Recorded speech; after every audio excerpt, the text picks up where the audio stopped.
cover story tonight is from Sochi, where Indian Prime Minister Narendra Modi met with Russian President Vladimir Putin for an informal dialogue. And this seems to have become fashionable now. A few weeks back, Prime Minister Modi was in Wuhan in China to hold a no-agenda summit with President Xi Jinping. It may be a good way to perhaps manage expectations and not spell out the talking points. Be that as it may, the idea certainly is catching up, and today's talks also come at a critical time in international relations. The world is staring at new challenges after the US pulled out of the Iran deal last week. There's been a lot of churn. Prime Minister Modi used today's opportunity to reflect on the deep ties between India and Russia to start with. लंबे अरसे से भारत और Russia एक अटूट मित्र रहे। लगातार हमारे bilateral meeting होती रहती है, लेकिन मैं राष्ट्रपति पुतिन का बहुत आभारी हूं। उन्होंने एक इनफॉर्मल समिट के रूप में, इनफॉर्मल मीटिंग के रूप में मुझे निमंत्रित किया, और इसलिए इतने लंबे कालखंड में एक नया आयाम हमारे संबंधों में जुड़ा। लगातार आपसे बार बार मिलने का मौका मिला है, साथ बैठ करके सोचने का अवसर मिला है, और मिल बैठ करके दोनों देश आगे बढ़े उसके लिए प्रयास करने का सौभाग्य मिला। मुझे भी पिछले 4 साल से आपके साथ कंधे से कंधा मिलाकर के चलने का अवसर मिला है। हर बायलैटरल रिलेशन हो, अंतर्राष्ट्रीय संबंधों की बात हो, खुल करके हमने विचार विमर्श किया है और विश्वास के साथ आगे बढ़ने का हम दोनों को अवसर मिला, और इसके लिए मैं खुशी व्यक्त करता हूँ। And just like the Wuhan summit, there were no formalities or protocol. This meeting comes ahead of President Putin's visit to India in October this year. The changing geopolitical situation has also affected India-Russia ties, and they may want to mend some of that. Defense deals worth billions of dollars between India and Russia have been hit by American sanctions. A new American law allows the Trump administration, rather forces it, to impose sanctions on those who do business with Russia's military or intelligence sectors. India does that, and this is very, very critical for India. Russian military hardware accounts for 62% of India's total weapons imports in the past 5 years, meaning that 62% of our defense equipment is bought from Russia.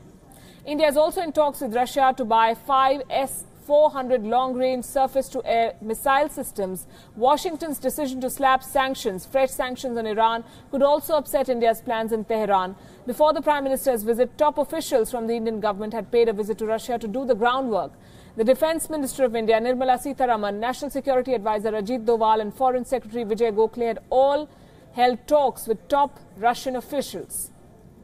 Why is Russia so keen? Let's look at the Russian side. The country has been under global scrutiny. More than 25 countries, remember, expelled Russian diplomats over the poisoning of a spy in London recently. Many have slammed Russia for the crisis in Syria. Moscow cannot afford at this point to lose more diplomatic partners. So Vladimir Putin is reaching out to old friends and new. Let's get a word from Moscow then. WION's correspondent Lucy Taylor is joining us live. Good evening, Lucy. We've seen the images coming out of Sochi. Are we any wiser about the conversation? What was discussed today?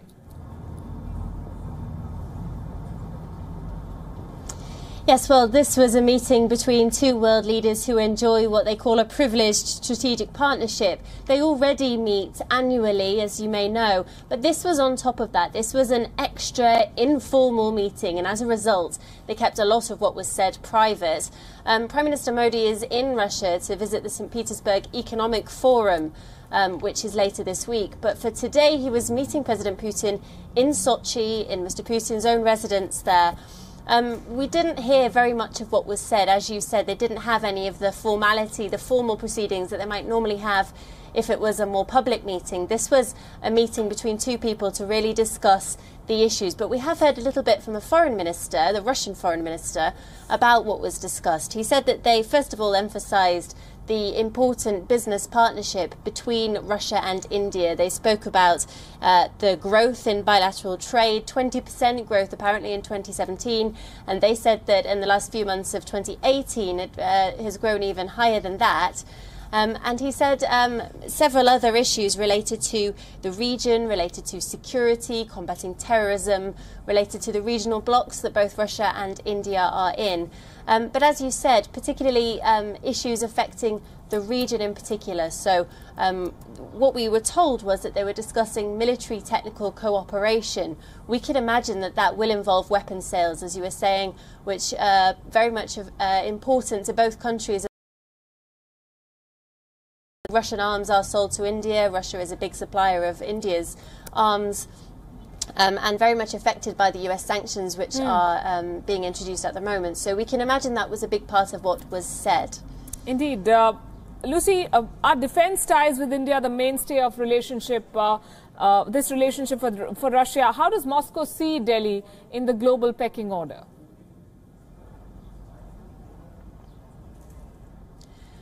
I think it's a very important partnership. As I've said, these two leaders meet very regularly. They're also both members of the BRICS units, which is Brazil, Russia, India, China. So they meet every year as part of that summit as well. And the business in particular, the military business, is very important. As you said, 62% of India's arms come from Russia, and India is the biggest importer of arms in the world. So for Russia, that's a very important market. There are also historic links between these two. There are military systems in India which Russia still supplies parts and maintenance for, which were installed back in Soviet times. So that's still ongoing. And if this is hit by US sanctions, then that will be a very difficult problem for Russia. There's also other areas of bilateral trade. And further than that, the region that these two countries occupy is very important. They're two big players in what they call the Eurasian continent, how they describe it. And Russia very much wants to have an important role in that region as a mediator. But I think Russia understands that India is very important in discussing how these different issues which affect the region will be dealt with going forward. Indeed. Lucy Taylor, thanks very much for joining us with the perspective from Moscow. Let's talk about the setting. Vladimir Putin is hosting the Indian Prime Minister in Sochi. It's his favourite city, we are told. As president, Putin has the option to host a head of state at any state summer home in Russia, but he has often been linked with several lavish mansions that were allegedly constructed with state funds for his personal use. Our next report takes you inside some of these stunning and awfully expensive Russian dachas, complete with gold-tiled swimming pools. Take a look. Sochi is Vladimir Putin's favorite city. The Russian president spends much of his time in this city. Russians share Putin's love for Sochi. This is one of the warmest cities of Russia, and a large number of Russians visit Sochi to escape the biting winter. Due to the Russian president's love for Sochi, the city holds political significance. The Russian president has rubbed shoulders with several world leaders at his Bukharov-Rushi residence in Sochi. The same residence was chosen to host India's Prime Minister Narendra Modi when he came to the city for the informal talks. As President of Russia, Putin can use several vacation residences across Russia. Of them, this billion-dollar mansion perhaps is the most controversial. This mansion has all the facilities that a president would need. Lavish gardens and Italian architecture make this palace a sight to behold. Located on the Black Sea Riviera, this residence, also known as Dasha Putin, was allegedly built for Putin's personal use. Critics of the Russian president claim that state resources were spent in building this property. Putin's main rival, Alexei Navalny, claims that leading construction companies are hand in glove with the Russian president. The villa near the Black Sea sparked a lot of negative press against Putin in the global media. Publicly, the Russian president has never been seen using the residence. But last year, a report in the Daily Mail claimed that another lavish holiday home, this time in Vyborg Bay, is being built for Putin. This mansion is called Villa Selgren and has been built 12 miles from the Russian border with Finland. It was built in 1913 and was even used in a Soviet film on Sherlock Holmes in 1987. Photos online show gold-plated tiles in the swimming pool, a steam sauna and a lavish study room with Russia's eagle emblem. Bureau Report, WION.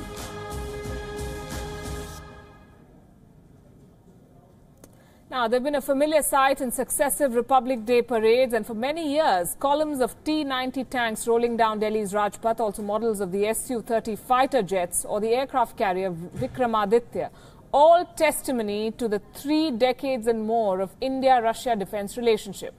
That is changing. According to the Stockholm International Peace Research Institute or SIPRI, which tracks military spending, how is it changing? India's budget for Russian military hardware fell from 79% to 62% in 4 years, from 2008 to 2012. Over the next 5 years, from 2012 to 2015, it rose to 68%. The US is the second biggest arms exporter to India. It has 14% of the market share. Israel comes third with a little over 7%. By any standards, 68% tells you that Russian equipment remains the mainstay in the Indian military even today. Who knows, the next 5 years could see India's dependence on Russian equipment rise even further. Some big-ticket purchases are on the cards now. This includes the S-400 missile defense system for over $5 billion, 200 Kamov helicopters for over $1 billion, possibly 2 nuclear-powered attack submarines for $2.5 billion, 4 new stealth frigates for over $3 billion. A lot of money and a lot of equipment, in short. In other words, despite diversifying its arms supplies in recent years, India will remain dependent on Russian equipment for many more years. There are risks involved in this approach, especially for India. Russia has a stranglehold on Indian military. It can play politics in the supply of spare parts and even vital ammunition. And we say this because this has happened in the past. It can happen again. The other danger is the passage of a US law last year called Countering America's Adversaries Through Sanctions Act. It's a new act. It was passed by the US Congress last year. It imposes sanctions on any country trading with Russia or buying Russian military hardware. So whether India buys Russian oil or arms, the US will impose sanctions. India has protested sections of the US government which are sympathetic, but Washington says that its hands are tied. They cannot make exemptions. This act does not permit President Trump to exclude India from the ambit of sanctions, at least for the moment. The US has been told that such acts hurt its own case. It counters America's assurances to India that it is a reliable defense partner. India will stop buying American military equipment, and that will be a big loss for the US. India has bought $15 billion of American arms so far. It will also affect India's growing strategic relationship with Washington, especially countering China in the Pacific. Now, in terms of geopolitics, the US with its allies on every continent holds out the potential of enormous strategic benefits for India. But India also values the Russian connection, since they are the only country willing to part with sensitive strategic platforms that no other country will give India. So it's a tightrope walk for New Delhi, and Prime Minister Modi, given the circumstances, perhaps is doing his best. So it all boils down to the chemistry and the personality of the leaders who are talking. It's worth comparing the two men who met in Sochi today. While one rules the world's largest country, the other governs the world's largest democracy. On Gravitas tonight, let's try and understand the personalities of Narendra Modi and Vladimir Putin. Both leaders present a larger-than-life image. They're loved and hated equally, and they know it. Worshipped by their followers, dissed by their detractors. Prime Minister Modi and President Putin are often termed as statesmen, authoritarian, and leaders with a vision, depending on who you're talking to.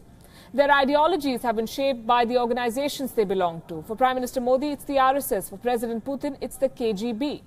They both carry a messiah image for their followers. Both leaders have transformed their strong personalities into big brands as well. As far as foreign policy is concerned, both Putin and Modi have managed to make their presence felt strongly. While Mr. Modi has succeeded in seducing the West, Mr. Putin has ensured that Russia is not taken lightly by the West. Putin makes controversial decisions. He faces sanctions and isolation, but he knows that he will not let Western powers dominate the dynamics of world politics.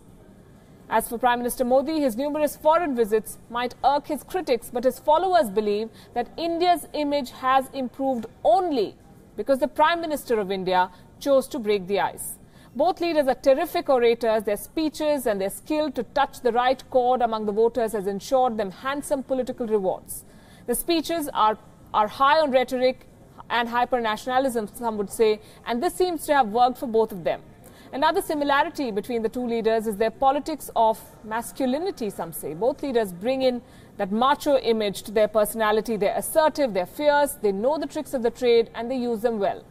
While Putin loves golf and horse riding, Modi is enthusiastic about yoga. The Russian president has often made public appearances with his rough stunts. Prime Minister Modi built a narrative around his 56-inch chest that was spoken about in the last election.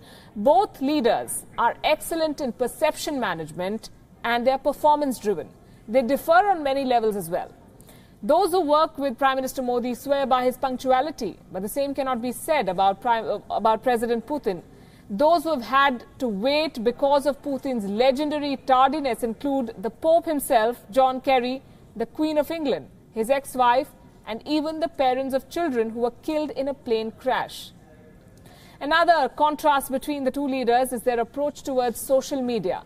While Modi has mastered the art of using social media and aims to make digital India a reality in no time, President Putin is just the opposite. He does not even own a smartphone, we are told.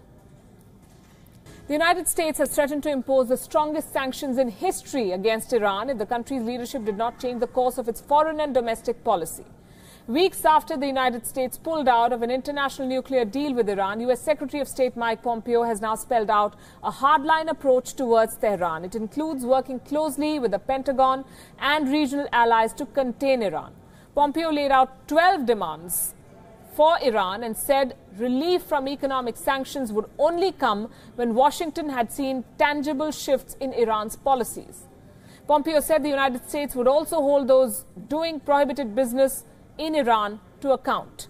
His threat to further sanctions came as European parties to the landmark nuclear deal, France, Britain and Germany, were working to find a way to keep the pact in effect with Iran after Washington's exit. Pompeo said Washington would be open to a new treaty.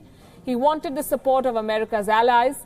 Earlier this month, Donald Trump withdrew from the 2015 nuclear agreement, which he called a horrible, one-sided deal. He said it did not address Iran's ballistic missile activities and it did not check its regional behavior. Listen in to what Mr. Pompeo said today. Will apply unprecedented financial pressure on the Iranian regime. The leaders in Tehran will have no doubt about our seriousness. These will indeed end up being the strongest sanctions in history when we are complete. After our sanctions come in force, it will be battling to keep its economy alive. Iran will be forced to make a choice. Either fight to keep its economy off life support at home or keep squandering precious wealth on fights abroad. It will not have the resources to do both. And I would remind the leadership in Iran what President Trump said. If they restart their nuclear program, it will mean bigger problems than they'd ever had before. And joining us is our correspondent from Washington, D.C., Kevin McAleese. Kevin, give us a little more on what Mr. Pompeo proposes for Iran, 12 new demands. Yeah, 12 sweeping demands from the new Secretary of State from the United States after Donald Trump ripped Washington from the JCPOA. Well, here we have it. Critics said, where's your plan B? Pompeo outlined it today at a conservative think tank. It is long, it is broad, but let me give you a few of the big requirements from Iran by the United States. Tougher restrictions on Tehran's nuclear program.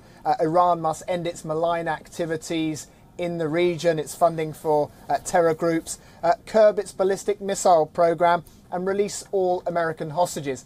These are conditions that did not come under the previous Obama-era deal. This is what is distinguishing that from the proposal of this Trump administration. He stopped short of talking about regime change, but on multiple occasions in this speech, Pompeo addressed the Iranian people directly, saying, you deserve better from your government. Do you want to be known as a country that supports terror organizations? The United States believes the people of Iran deserve better. So clearly trying to get the message over to Iran, while at the same time saying that the United States will prevent Iran from ever obtaining a nuclear weapon. Where it fell short was on detail on exactly how the United States, having effectively walked away from the original Iran deal, intends to get a global coalition together to support a new agreement. That's going to be the challenge for this Trump administration now. Very quickly, any reactions from Tehran yet and America's European allies or former allies?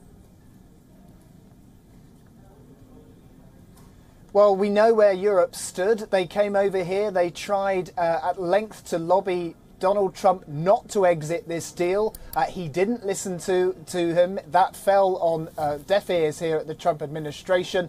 And Iran has said, you know, we are not open to a new deal. We've committed to the terms of the original 2015 deal. That's where we are at the moment. We know Europe is trying to salvage that as we speak. But the United States believes that it will eventually be able to convince Europe to come round to its way of thinking, to convince a broader coalition of countries to support its new maximum pressure maneuver against the Iran regime. And that's what the United States now is hoping to achieve. Bring Iran to its knees, and then they'll come to the negotiating table. That seems to be the strategy from Mike Pompeo today.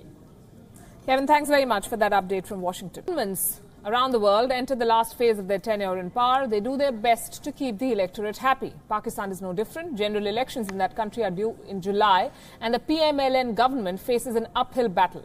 Allegations of corruption have hit the party hard. Its leader Nawaz Sharif has been forced to exit mainstream politics. As the date of polling draws near, the PMLN does not want to leave anything to chance, which is why something interesting is happening in Pakistan. In an attempt to keep the minority Hindu community happy, the government in Pakistan's Punjab province has decided to spend 20 million Pakistani rupees to renovate a Krishna temple in Rawalpindi city. That is more than $100,000. The funds will be used to give this temple a makeover. Let's tell you a little more about the temple first. It was built in 1897. It is the only place of worship for Hindus in Rawalpindi after partition. Local residents have raised demands in the past for the renovation of this temple. They want it to be expanded, but it may happen only now with elections drawing near. Punjab is also one of the few remaining bastions of the PMLN. Nawaz Sharif's brother Shehbaz serves as the chief minister of this province. Last year, Nawaz Sharif, who still held the prime minister's office at the time, had inaugurated renovation work at the Katas Raj temple. It was also a Hindu temple. Legend has it that this temple was built 5,000 years ago and its foundation was laid by Lord Shiva himself. We don't know.